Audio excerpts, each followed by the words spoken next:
पेपरफुटीबाबत पंतप्रधान नरेंद्र मोदी यांचं ट्विट, दोषींना शिक्षा करण्यास फास्ट ट्रॅक कोर्टाची स्थापना करणार, युवकांच्या भविष्याशी खेळ करणाऱ्याला सोडणार नाही, पंतप्रधान मोदी यांचं ट्विट। केंद्रीय शिक्षण मंत्री धर्मेंद्र प्रधान यांच्या निवासस्थानाकडे जाणारा रस्ता बंद, केंद्रीय शिक्षण मंत्री धर्मेंद्र प्रधान राहत असलेला कृषक रोड बंद, खबरदारीचा उपाय म्हणून रस्ता पूर्ण बंद केल्याची माहिती। शिक्षण मंत्री धर्मेंद्र प्रधान यांची मुलगी निमिषा प्रधाननं इंस्टाग्राम खातं बंद केलं, सोशल मीडियावर ट्रोल होत असल्यानं इंस्टाग्राम खातं बंद, सीजेपी आंदोलनामुळे ट्रोलिंग वाढल्याची निमिषा प्रधानची माहिती।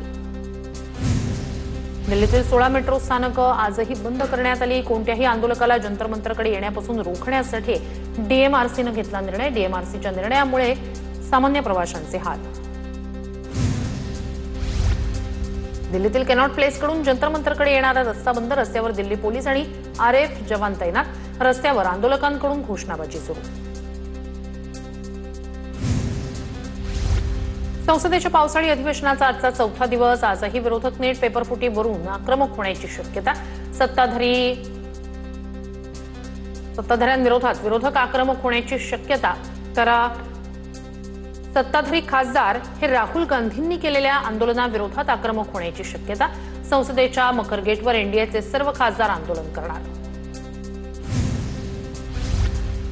इंडिया आघाडीच्या खासदारांची बैठक, मल्लिकार्जुन खरगे यांच्या संसदेतील कार्यालयात बैठकीचं आयोजन, बैठकीत संसदेतील आजच्या कामकाजाबाबत रणनीती ठरवली जाणार। दिल्लीच्या जंतर मंतरवर सीजेपीचं आंदोलन आजही सुरूच, विद्यार्थ्यांवर झालेल्या लाठीचार्जनंतर आंदोलनाला देशभरातून पाठिंबा, धर्मेंद्र प्रधान यांचा राजीनामा होत नाही तोवर आंदोलन सुरूच राहणार, सीजेपीचे नेते अभिजित दिपके यांचा एल्गार। दिल्लीत जंतर मंतरजवळ पुन्हा गोंधळ, पोलीस आणि आंदोलक आमने सामने, पोलिसांकडून आंदोलकांवर लाठीचार्ज, अश्रुधुराच्या नळकांड्याही फोडल्या। ठाकरे बंधू आज सकाळी 11 वाजता पत्रकार परिषद घेणार, देशभरातील विद्यार्थ्यांच्या भविष्यासाठी ठाकरे बंधू मैदानात, सीजेपीच्या आंदोलनाच्या पार्श्वभूमीवर ठाकरे बंधूंची पत्रकार परिषद।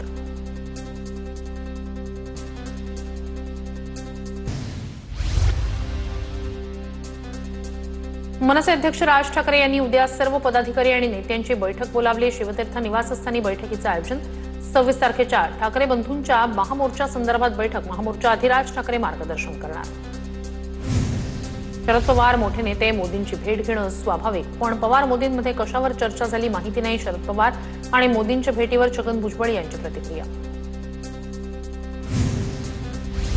आमदार रोहित पवार उद्या दिल्लीला जाणार, रोहित पवार जंतर मंतरवर सुरू असलेल्या आंदोलनात सहभागी होणार, विद्यार्थ्यांवर झालेल्या लाठीचार्जचा रोहित पवारांकडून निषेध, तरुणाई एकेका लाठीचा हिशोब घेईल हे सरकारनं विसरू नये, रोहित पवार यांचं ट्विट। दिल्लीच्या आंदोलनात राजकारण सुरू, उद्धव ठाकरे यांनी विद्यार्थ्यांसाठी काय केलं ते सांगावं, गुणरत्न सदावर्ते यांचा सवाल, तर शरद पवारांनीच भांडवलशाही शिक्षण पद्धत आणली, सदावर्ते यांचा आरोप।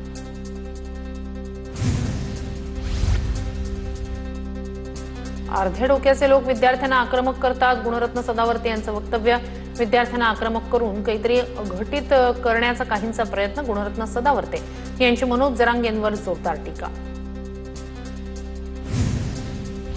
पुन्हा आंदोलनात दिसले तर खोट्या गुन्ह्यात अडकवणार, मुंबई पोलिसांनी आंदोलकांना धमकावल्याचा काँग्रेसचा आरोप, आयुष्यभर तुरुंगात राहावं लागेल, पोलिसांनी आंदोलक विद्यार्थ्यांना धमकावलं, काँग्रेसचा आरोप।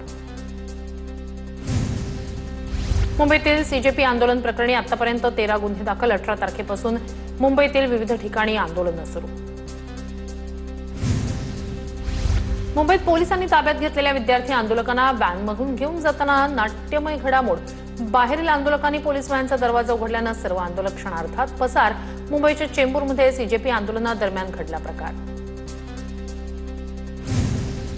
अभिनेता इम्रान खानचा मुंबईतील सीजेपीच्या आंदोलनात सहभाग, कॉक्रोच जनता पार्टीच्या आंदोलनाला अभिनेता इम्रान खानचा पाठिंबा।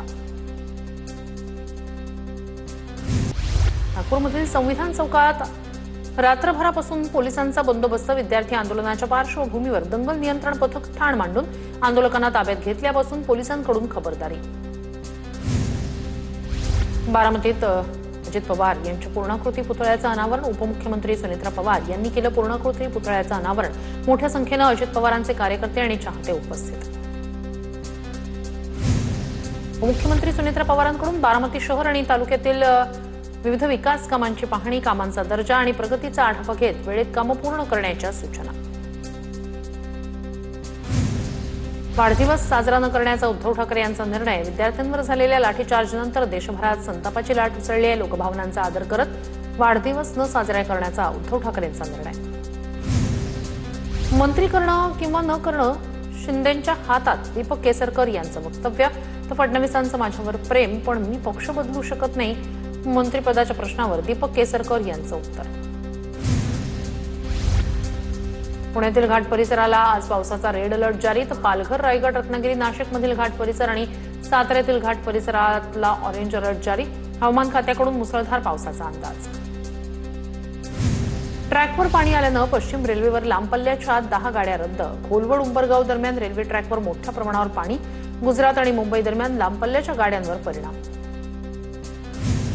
वसई विरारसह पालघर जिल्ह्याला आज येलो अलर्ट. विरार पश्चिमेतील विवा कॉलेजचा रस्ता पाण्याखाली गेला. विवा मार्गावर 2 ते 3 फुटापर्यंत पाणी साचलं. साचलेल्या पाण्यामुळे विद्यार्थ्यांसह नागरिकांचे हाल. मुसळधार पावसामुळे डहाणूतील अनेक सखल भागांमध्ये पाणीच पाणी. बस आगाराला देखील तलावाचं स्वरूप. दुकानांमध्ये पाणी शिरल्यानं व्यापाऱ्यांचंही मोठ्या प्रमाणात नुकसान. पालघर जिल्ह्यात मुसळधार पावसामुळे नदी नाल्यांच्या पाणी पातळीत मोठी वाढ. डहाणूच्या कासा गावात पाण्यात अडकलेल्या एका कुटुंबातल्या 4घांची सुखरूप सुटका. पालघर जिल्ह्यात मागच्या 3 दिवसांपासून दमदार पाऊस. सारणी उर्से ऐना या मुख्य रस्त्यावर मोठ्या प्रमाणावर पुराचं पाणी. उर्सेसह परिसरातील 15 ते 16 गावपाड्यांचा मुख्य बाजारपेठेशी संपर्क तुटला. सूर्या नदीकाठावरील 64 ते 65 गावांना सतर्कतेचा इशारा. मुसळधार पावसामुळे तलासरीतील संजान उंबरगाव रोड कालपासून बंद. पालघर जिल्ह्यात सुरू असलेल्या मुसळधार पावसामुळे जनजीवन विस्कळीत. मुसळधार पावसामुळे नदी नाले तुडुंब, अनेक रस्ते पाण्याखाली. महाराष्ट्र राज्याच्या सीमेवरील गुजरातच्या उंबरगावमध्ये मुसळधार पावसामुळे जनजीवन विस्कळीत. बाजारपेठेतील अनेक घरांमध्ये आणि दुकानांमध्ये पाणी शिरलं. मुसळधार पाऊस आणि वाऱ्याचा जोर कायम. पालघरमध्ये मुसळधार पावसामुळे सूर्या प्रकल्पाच्या धामणी धरणाचे 5 दरवाजे 75 सेंटीमीटरनं उघडले. धामणी आणि कवडास धरणातून 37,303 क्युसेक पाण्याचा विसर्ग सूर्या नदीत सुरू. सूर्या नदीकाठच्या 65 गावांना सतर्कतेचा इशारा. नाशिकमध्ये रात्रीपासून मुसळधार पाऊस. नाशिकच्या रामकुंड परिसरात पाण्याची पातळी वाढली. तुतोंड्या मारुतीच्या कमरेपर्यंत पुराचं पाणी आलं. गोदाघाट परिसरातील अनेक छोटी मोठी मंदिरं पाण्यात. नाशिकच्या रामकुंड परिसरात रेस्क्यू ऑपरेशन. गांधी तलावावर अडकलेल्या पर्यटकाला बाहेर काढण्याचा प्रयत्न. याआधी एका नेपाळच्या पर्यटकाला बाहेर काढण्यात आलं. नाशिकमध्ये मुसळधार पाऊस. गोदावरीच्या पुरात रामकुंड परिसरात अडकलेल्या तरुणाला वाचवण्यात यश. घटनेची माहिती मिळताच अग्निशमन दल आणि जीवरक्षक दलानं घटनास्थळी पोहोचत तरुणाला पाण्याबाहेर काढलं. रामकुंड परिसरात जाणं टाळावं, प्रशासनाचं आवाहन. नाशिकच्या त्र्यंबकेश्वरमध्ये वादळी वाऱ्यामुळे घरावरील पत्रे उडाले. वाऱ्यामुळे पत्रे उडाल्यानं 3 भाविक जखमी. जखमींवर त्र्यंबकेश्वर उपजिल्हा रुग्णालयात. सांगलीतील चांदोरी धरणाच्या पाणलोट क्षेत्रात अतिवृष्टीमुळे वारणा धरणातील पाणीसाठ्यात झपाट्यानं वाढ. आज सकाळी 6 वाजेपर्यंत धरण 75.13% भरलं. धरणात 25.84 टीएमसी पाणीसाठा झाला. कोल्हापूर जिल्ह्यात पावसाचा जोर कायम. जिल्ह्याच्या धरण क्षेत्रात बरसतोय दमदार पाऊस. पंचगंगा नदीच्या पाणी पातळीतही पुन्हा होतीये झपाट्यानं वाढ. यंदाच्या पावसाळ्यात पंचगंगा नदी दुसऱ्यांदा पात्राबाहेर. मुसळधार पावसामुळे इगतपुरी तालुक्यातील पिंपरी सदो परिसरातील पूल पाण्याखाली. भावली, बोली, पिंपरी, जामुंडा गावांचा इगतपुरी शहराशी संपर्क तुटला. पुलावरून प्रवास न करण्याचा प्रशासनाचा आवाहन. ठाण्याच्या बदलापूरमध्ये अनेक भागात झाडं कोसळली. झाड कोसळून अनेक वाहनांचं नुकसान. पावसाळ्यापूर्वी झाडांची पाटणी न झाल्याचा फटका.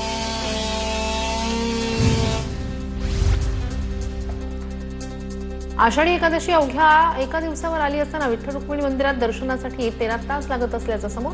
लाखो भाविक पंढरी नगरीत दाखल. देवाच्या दर्शनाची रांग गोपाळपूरजवळ पोहोचली.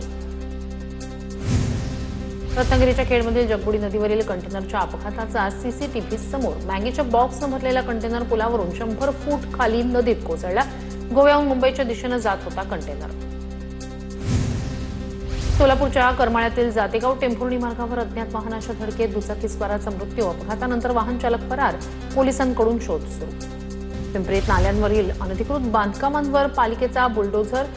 मोरे वस्ती गणेशनगर परिसरातील अनधिकृत बांधकामांवर कारवाई, नाले ओढे आणि जलवाहिन्यांवरील अतिक्रमणांविरोधात मोहीम.